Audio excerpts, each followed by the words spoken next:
جی میرا نام حمید ہے اور میں چترال مسجد سے آیا تھا. کافی فاصلہ طے کر کے ہم لوگ آئے تھے یہاں وہاں سے, لیکن یہاں آنے کے بعد ہمیں پتہ چلا کہ یہ پوسٹ پون ہوا ہے. پوسٹ پون کا ابھی تک کوئی خاص ریزن سامنے نہیں آیا, صرف یہی کہہ رہے ہیں کہ بس ویدر کی وجہ سے, لیکن یہ کچھ سمجھ میں نہیں آ رہا. گورنمنٹ کا کوئی ایشو ہوگا یا سیکورٹی کا ایشو ہوگا, اس کا بھی کوئی پتہ نہیں ہے. تو دیکھتے ہیں آگے کیا ہوتا ہے. ہم لوگ بھی ابھی جانے کی تیاری میں ہیں. بہت ہوئی ہے اور نقصان بھی ہوا ہے. کافی فرینڈس لوگ ہم آئے تھے یہاں پہ انجوائے کرنے کے لیے, اور موسم بھی صحیح ہے. پچھلے سال بھی ایسا ہی تھا اور اس سال بھی ایسا ہی ہے, کوئی خاص وہ فرق نہیں نظر آ رہا. جی میں سیف شاہ جی میں چترال ٹاؤن سے آیا تھا.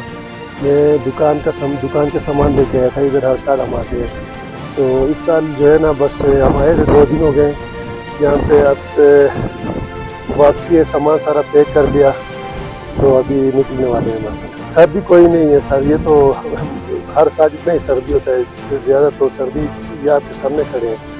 سردی نہ کوئی بارش ہے, کچھ بھی نہیں ہے. سر یہ چلے گئے گلگت کی طرف, کوئی واپس چلے گئے چترال کی طرف. اور کل بہت سارا ہجوم تھا یہاں ٹورسٹ کا, اور آج ٹھیک ہو گیا. آپ کو دکھائی دے رہے ہیں, یہ دیکھیے بھی ٹورسٹ کی گاڑی ہے. تقریباً 30,000 پیٹرول کا تو ہو گیا, ڈیزل کا 30,000 تک آ گیا خرچہ, اور اس کے علاوہ جو ہے نا اپنا خرچہ بھی ہے.